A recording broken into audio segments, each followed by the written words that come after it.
সকাল থেকে অঝোর ধারায় বৃষ্টি নেমেছে। মাটির ঘরের ভেতরে বসে হেমন্ত এবং তার স্ত্রী মালিনী চিন্তিত মুখে বাইরের দিকে তাকিয়ে আছে। মাঠে তাদের ফসল আর ঘরে অভাবের কান্না। মাঠে যাব কি করে? কিছুই তো বুঝতে পারছি না।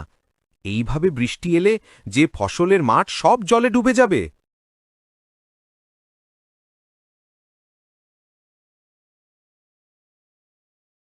মা, ওমা, দেখো বাতাসের ঝাপটায় কেমন পাকা আম ঝরে পড়ছে মাটিতে। আমি গিয়ে নিয়ে আসি। মেয়ের কথা শোনো, এত বৃষ্টির ভিতর আম কুড়োলে যে জ্বর আসবে, এদিকে নুন আনতে পান্তা ফুরায়। তোর জ্বর এলে কবিরাজকে দেখাবো কি করে? হাতে যে কোনো টাকা নেই। বাবা, আব্বা, আমি বড় হলে বড় ডাক্তার হব। সব মানুষকে বিনা পয়সায় চিকিৎসা সেবা দেব। পাগলি মেয়ের কথা শোনো, ঘরে যে রান্না করার মতো কিছু নেই, এই দেখে বৃষ্টি থামার কোনো নাম নেই। আরেকটু অপেক্ষা করে দেখি, যদি বৃষ্টিটা একটু কমে তাহলে বের হয়ে পড়ব। বৃষ্টিতে ভিজে মাথায় হাসির ছোট বাচ্চা ভর্তি ঝুড়ি নিয়ে রাস্তা দিয়ে হেঁটে চলেছে এক বিক্রেতা। সে হাঁকডাক করে চলেছে, কিন্তু বৃষ্টির কারণে কেউ তার কথা শুনতে পাচ্ছে না। এই নিয়ে যাও হাঁসের ছোট ছোট বাচ্চা, একদম অল্প টাকায় দিয়ে দিচ্ছি। নিয়ে যাও, নিয়ে যাও। এই বৃষ্টির ভেতর কোথায় যাব হাঁসের বাচ্চা নিয়ে? আর বৃষ্টির কারণে আমার ডাক তো কেউ শুনতেও পারছে না। এই বৃষ্টিতে এইভাবে ভেস্তে থাকলে যে হাঁসের বাচ্চাগুলো মারা যাবে। তাই কি করি এখন? হাঁসের বাচ্চাগুলো নিয়ে আসাতেই বোকামি হয়েছে। সে তাড়াতাড়ি পা চালায়। কোনো নিরাপদ স্থানে তাকে দ্রুত যেতে হবে। এমন সময় ছাতা মাথায় দিয়ে গ্রামের ধনী এবং লোভী লোক অমল এতে আসে। এই যে মশাই, কে তুমি? তোমাকে তো এই গায়ে আগে দেখিনি। এই ঝড় জলে মাথায় হাঁসের বাচ্চা নিয়ে চললে কোথায়? এই বাচ্চাগুলো তো সব ভিজে মরবে। দাদা, ঘরে আমার অনেক অভাব অনটন, তাই হাঁসের বাচ্চা বিক্রি করার জন্য নিয়ে এসেছি। কিন্তু আজ এত ঝড় বৃষ্টি, কোনো খদ্দের পাচ্ছি না। বাবা, কি আপনার বাড়িতে একটু আশ্রয় দেওয়া যাবে? আশ্রয় তো দেওয়া যাবে, কিন্তু তার বিনিময়ে আমি কি পাব? আর দাদা, আমি গরিব মানুষ, আর দেওয়ার মতো কিছু নেই। একটা হাঁসের বাচ্চা আমি আপনাকে দিতে পারি। কথা শুনলে গা জ্বলে যায়। একটা হাঁসের বাচ্চা নিয়ে আমি কি করব? তোমার হাঁসের বাচ্চা ঝুড়িটা আমার লাগবে। সে কি কথা দাদা? একটু আশ্রয়ের বিনিময়ে সবগুলো হাঁসের বাচ্চা লাগবে? এটা তো অন্যায়। ন্যায় অন্যায় আমি মানি না। তোমার সাথে কথা বলে আমি আমার মূল্যবান সময় নষ্ট করলাম। এই যাও তো বাপু, এই ছোট লোকগুলো যে আসে কোথা থেকে, দিনটাই মাটি করে দিল।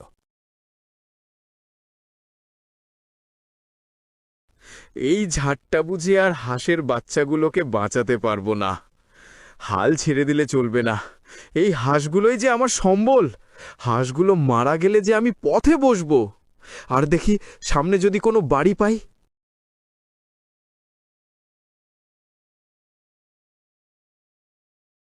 বাবা, আমার অনেক ক্ষুধা লেগেছে, আমাকে কিছু খেতে দাও। ঘরে যে কিছু নেই, কি খেতে দিই বল? ভাত বসিয়েছি। আচ্ছা, এক কাজ করলে হয় না? আমাদের গাছেই অনেক পাকা আম মাটিতে পড়ে আছে। সেগুলো বিক্রি করে যদি বাজার থেকে কিছু কিনে নিয়ে আসি, তাহলে তো কোনোরকম ৩-৪ দিন চলে যাবে। কিন্তু এই বৃষ্টির ভেতর হাটে যাবেন কি করে? এই নিয়ে তুমি চিন্তা করো না, আমি ঠিক আম বিক্রি করে বাজার করে নিয়ে আসব। ঠিক এই সময় ভিজে জবজবে হয়ে হাঁসের বাচ্চা বিক্রেতা তাদের দরজায় এসে দাঁড়ায়। দয়া করে আমাকে একটু সাহায্য করুন। আমি যে বিপদে পড়েছি, কেউ আমাকে একটু আশ্রয় দিন। এই হাঁসের বাচ্চাগুলো নিয়ে বৃষ্টিতে কেউ আশ্রয় দিচ্ছে না। বাবা, দেখো, একটা মানুষ বৃষ্টিতে ভিজে কেমন কাঁপছে। মাথায় আবার কি যেন নিয়ে আসছে। তাই তো দেখছি। আরে, লোকটার মনে হয় ভীষণ কষ্ট হচ্ছে। লোকটাকে ঘরে নিয়ে আসো তাড়াতাড়ি। এই যে দাদা, আসুন আসুন, আমাদের ঘরে আসুন। হেমন্তের কথা শুনতে পেয়ে বিক্রেতা ঘরে আসে। দাদা, আপনাকে খুবই অসুস্থ লাগছে। আপনি কোন গায়ে থাকেন? দুঃখের কথা আর কি বলবো দাদা, আমি রূপনগরে থাকি। হাঁসের বাচ্চা বিক্রি করার জন্য ঘর থেকে বের হয়েছিলাম। পথে বৃষ্টির কবলে পড়ি। দেখো বাবা, বাইরে বৃষ্টিটা কমে গেছে। আমি এখন আমগুলো নিয়ে আসি। সাবধানে যাস মা। ওহ, ঠান্ডাটা অনেক পিচ্ছিল হয়ে আছে। মালতী, একটা গামছা নিয়ে এসো তো। এই নাও গামছা। দাদা, শরীরটা ভালো করে মুছে নিন, ঠান্ডা লাগবে যে। আপনাদের যে কি বলে ধন্যবাদ দেব। আপনারা আমার অনেক বড় উপকার করলেন। আপনারা না থাকলে কি যে হয়ে যেত। মানুষ হয়ে মানুষের পাশে থাকাই তো মানুষের দায়িত্ব। আজকের যুগে সেই দায়িত্বটাই কয়জন পালন করে। বাবা, দেখো কত আম কুড়িয়েছি। টিনা, আমগুলো তাড়াতাড়ি ঝুড়িতে সাজিয়ে দাও, আমি হাটে বিক্রি করতে যাব। তাহলে দাদা, আমিও আপনার সাথে যাই। অনেকক্ষণ তো হলো, বৃষ্টিও কমে গেছে। সে কথা বললে হবে? আপনি আমাদের অতিথি। আপনাকে কিছু না খেতে দিতে পারলে যে নিজেকে অপরাধী মনে হবে। আপনি ঘরে বিশ্রাম করুন, আমি বাজার থেকে ঘুরে আসি। আর ঠিক আছে, আপনি যেহেতু এত করে বলছেন, আর কিছু সময় না হয় থেকেই যাই। শরীরটাও বড্ড ক্লান্ত লাগছে। আমি একটু বিশ্রাম করি। বিক্রেতা ঘরে বিশ্রাম নিতে শুরু করে। এমন সময় অরূপ, হেমন্তের প্রতিবেশী, হাঁপাতে হাঁপাতে ছুটে আসে। হেমন্ত দাদা, ঘরে আছো নাকি? আমার যে সর্বনাশ হয়ে গেল, আমাকে বাঁচাও। কি হয়েছে রে অরক? আমার পূর্বের জমিতে জল প্রবেশ করেছে। জল জমি থেকে বের করতে না পারলে সব ফসল জলে নষ্ট হয়ে যাবে। দয়া করে আমাকে সাহায্য করো। আর সেটা তো খুবই চিন্তার বিষয়। আমাদের ঘরে অতিথি এসেছে, আমাকে যে আম বিক্রি করতে বাজারে যেতেই হবে। ঘরে যে রান্না করার মতো কিছুই নেই। দোহাই তোমার, তাড়াতাড়ি চলো। জমিটা ছাড়া যে আমার আর কিছুই নেই। জমির ফসল যদি নষ্ট হয়, আমি যে পথে বসে যাব। ঠিক আছে, চল দেখি কি করা যায়। আর তুই এত ভেঙে পড়িস না।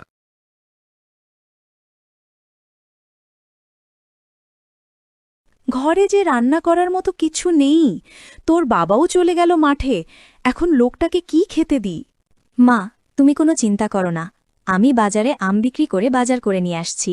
ছোট একটা মেয়ে, তুই কি পারবি আমের ঝুড়ি মাথায় নিতে? ঠিক পারবো, তুমি আমের ঝুড়ি মাথায় তুলে দাও। টিনা আমের ঝুড়ি নিয়ে বাজারের দিকে চলতে শুরু করে। হে বিধাতা, টিনা যেন ঠিকঠাকভাবে বাজারে পৌঁছাতে পারে। এই তো, এই রাস্তা দিয়েই তো বাজারে যেতে হয়। বাবার সাথে তো এই রাস্তা দিয়ে গিয়েছিলাম। তাড়াতাড়ি যেতে হবে, না হলে যে হাট শেষ হয়ে যাবে। কেউ যদি রাস্তাতে আমার আম কিনত, তাহলে তো আমের ঝুড়ি নিয়ে আর বাজারেই যেতে হতো না। আম, পাকা পাকা আম নিয়ে যাও। গাছ পাকা মিষ্টি আম, একেবারে অল্প টাকায় দিয়ে দিচ্ছি। নিয়ে যাও, নিয়ে যাও। অপরদিকে অমল আক্ষেপ করে হাঁটছে। এই সকালে বড় লোকসান হয়ে গেল। ব্যাটার হাঁসগুলো হাতাতেই পারলাম না। আমিও গুছিয়ে কথা বলতে পারি না। ব্যাটাকে যদি কোনোরকম ঘরে নিয়ে আসতে পারতাম, তাহলে সব হাঁস কেড়ে নিতাম। বড় ভুল হয়ে গেল। পাকা পাকা মিষ্টি আম লাগলে নিয়ে যাও, একেবারে কম টাকায় দিয়ে দিচ্ছি। এই মেয়ে, এদিকে আসো। কাকা, আমাকে ডাকছেন? হ্যাঁ, তোমাকে ডাকলাম। এই আমগুলো দেখে তো বেশ গাছপাকা মনে হচ্ছে। তোমার আমগুলো আমায় দাও। আম বিক্রি করে আমি বাজারে যাব। আমাদের বাড়িতে যে অতিথি এসেছে কাকু। হাসালি, তুই একদম হাসিয়ে মারলি। আমি এত ধনী, আমার ঘরে মাছ, মাংস, ভালো খাবার সব সময় থাকে, আর তারপরেও আমি কাউকে কিচ্ছু দিই না। কত হিসেব নিকেশ করে চলি। আর তোদের তো নিজেদের কোনো খাবার নেই, আর তারপরে আবার অতিথি নিয়ে এসেছিস। অসহায় গরিব মানুষকে খাবার দিলে সৃষ্টিকর্তা খুশি হন কাকু। হয়েছে হয়েছে, ঢং দেখে বাঁচি না। আমগুলো রেখে এখান থেকে কেটে পড়তো। কাকু, আম বিক্রি করে আমি বাজার করব। আমের দামটা দিন, বাজার করে অতিথিকে খাওয়াবো। পচা নষ্ট আম নিয়ে যা, টাকা দিতে পারবো না, যত সব। টিনা মন খারাপ করে আবার বাজারের দিকে হাঁটা শুরু করল। এই, পাকা পাকা আম নিয়ে যাও। মিষ্টি পাকা পাকা আম, যেমন দেখতে তেমন সুস্বাদু গাছ পাকা। বাহ, খুব সুন্দর আম তো। এই মেয়ে, তোমার নাম কি? এই আম কোথা থেকে নিয়ে আসছো? এইগুলো আমাদের গাছের আম, ঝড়ের সময় গাছ থেকে ঝরে পড়েছে। এই, তোমার সবগুলো আম আমাকে দাও, আর এই নাও টাকা। এই টাকা দিয়ে তুমি কি করবে? আমাদের ঘরে অতিথি এসেছে, মা বলেছে মাছ কিনে নিয়ে যেতে। আর তুমি আমার সাথে চলো, তুমি আমাকে আম দিলে আমি তোমাকে বাজার করে দিচ্ছি। রতন টিনাকে অল্প অল্প করে সব প্রয়োজনীয় জিনিস কিনে দিতে লাগল। মেয়েটা সেই গেছে বাজারের দিকে, কোনো বিপদ হলো না তো? মানুষটাও সেই সকালে বের হয়েছে, জানি না কি করতেছে। এইদিকে উনুনে এখন হাঁড়ি বসাতে পারলাম না। নিজে কি খাবো, আর অতিথিকে বা কি খেতে দেব? লোকটাও বোধহয় মনে মনে কষ্ট পাচ্ছে। জানি না মালিনী মেয়েটাকে নিয়ে কি করছে। আমিও তাড়াহুড়ো করে চলে এলাম। ঘরে বাজারঘাট কিছুই করতে পারলাম না। মেয়েটা মনে হয় খাবারের জন্য কান্নাকাটি করছে। ঘরে অতিথিও আছে, বড় মুখ করে তাকে থাকতে বললাম। জানি না তাকে কি খেতে দেব।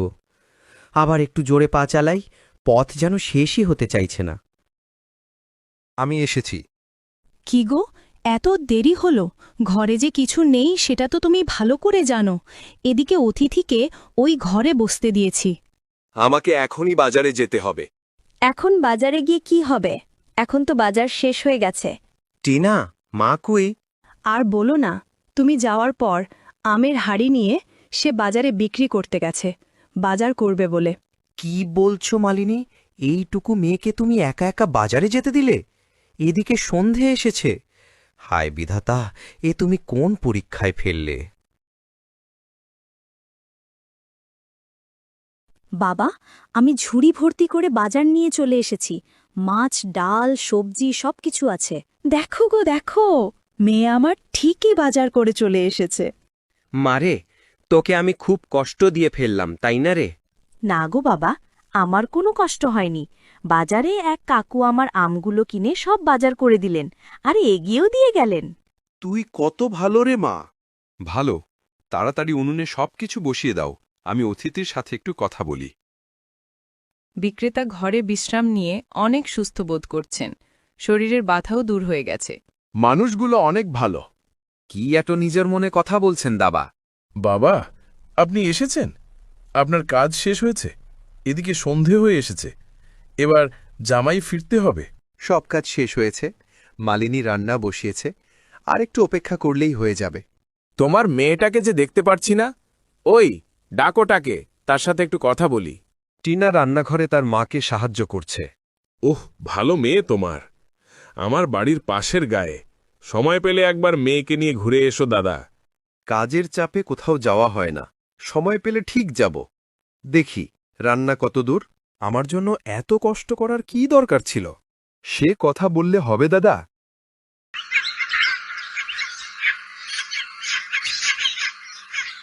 বর্ষার মৃদু ঠান্ডা পরিবেশে হারিকেনের আলোয় সকলেই খেতে বসে। এত খাবার কি দরকার ছিল করার? এত খাবার কোথায়? আপনি আমাদের অতিথি, আপনাকে ঠিকঠাকভাবে খাওয়াতে না পারলে যে নিজেকে অপরাধী মনে হবে। অন্যদিকে সেই ধনী ও লোভী অমল যে হাঁসের বাচ্চা না পেয়ে ক্রোধান্বিত, তার বাড়িতে বসে রাগ করছে। কোথাও একটু শান্তি পাচ্ছি না, সবখানে শুধু লোকসান আর লোকসান। জীবনে ঘেন্না ধরে গেল একেবারে। বৃষ্টিতে অনেক ফসল নষ্ট হল, হাঁসের বাচ্চাগুলো হাতাতে পারলাম না, আমগুলো হাতাতে পারলাম না। আমাকে আরও কঠিন হতে হবে, এবার থেকে চুরি করাতে হবে। নিজে তো আর করতে পারবো না, কালুকে ভাড়া করতে হবে। এই অমলবাবু, আপনার খাদ্য নিয়েছি, আর দেখেন কত খাবার। এটা হলো রুই মাছের কালিয়া, আর একটা হলো কচি পাতার লাবড়া, আর একটা হলো নদীর ইলিশ। সব কিছু আছে, হাঁসের মাংস কোথায়? এসব খাবারে কোনো স্বাদ পাচ্ছি না। হাঁসের মাংস নিয়ে আয়। এখন কোন অবেলায় হাঁস কোথায় পাবো? আমি কোনো কথা শুনতে চাই না, আমি হাঁসের মাংস দিয়েই ভাত খাবো। এ তুই যেখান থেকে পারিস জোগাড় কর, যা। বাহ, আজকে এই সব দিয়ে কত রকমে চালিয়ে নেন বাবু, আমি দেখছি কি করা যায়। এই ব্যাটার এখানে কাজ করেও শান্তি নেই। অনেক তৃপ্তির সাথে খেলাম, দেওয়ার মতো আমার কাছে কিছু নেই। এই দুটো হাঁসের বাচ্চা টিনামাকে দিলাম। আমি এবার আসি। আশীর্বাদ করি তোমরা অনেক বড় হও। কি মজা, কি মজা! এই হাঁসের বাচ্চাগুলো আমি অনেক বড় করব। এইগুলো থেকে অনেক বাচ্চা হবে। এভাবেই দিন কাটতে থাকে। প্রতিদিন টিনা হাঁসের বাচ্চাগুলোকে পুকুরে নিয়ে যায়, তাদের সাথে সময় কাটায়। দেখতে দেখতে হাঁসের বাচ্চাগুলো বড় হয়ে ওঠে। দুটো হাঁসের বাচ্চা থেকে ধীরে ধীরে হেমন্তের পরিবার অনেক হাঁসের মালিক হয়ে ওঠে। কত অভাবে একসময় দিন কাটিয়েছি, এখন সৃষ্টিকর্তার আশীর্বাদে কত হাসির মালিক আমরা। ঠিকই বলেছ, তুমি আর টিনা কিন্তু কম পরিশ্রম করনি, এদেরকে কতভাবে যত্ন নিয়েছ। ভাবছি যে দাদা আমাদের দুটো হাঁস দিয়েছিল, তার বাড়িতে একবার যাব। জানি না কেমন আছেন উনি। যাওয়াটা দরকার। উনি দুটো হাঁস দিয়েছিল বলেই এতগুলো হাঁস আছে। দেখো গো, বৃষ্টির জল পেয়ে হাঁসগুলো কেমন খেলা করছে।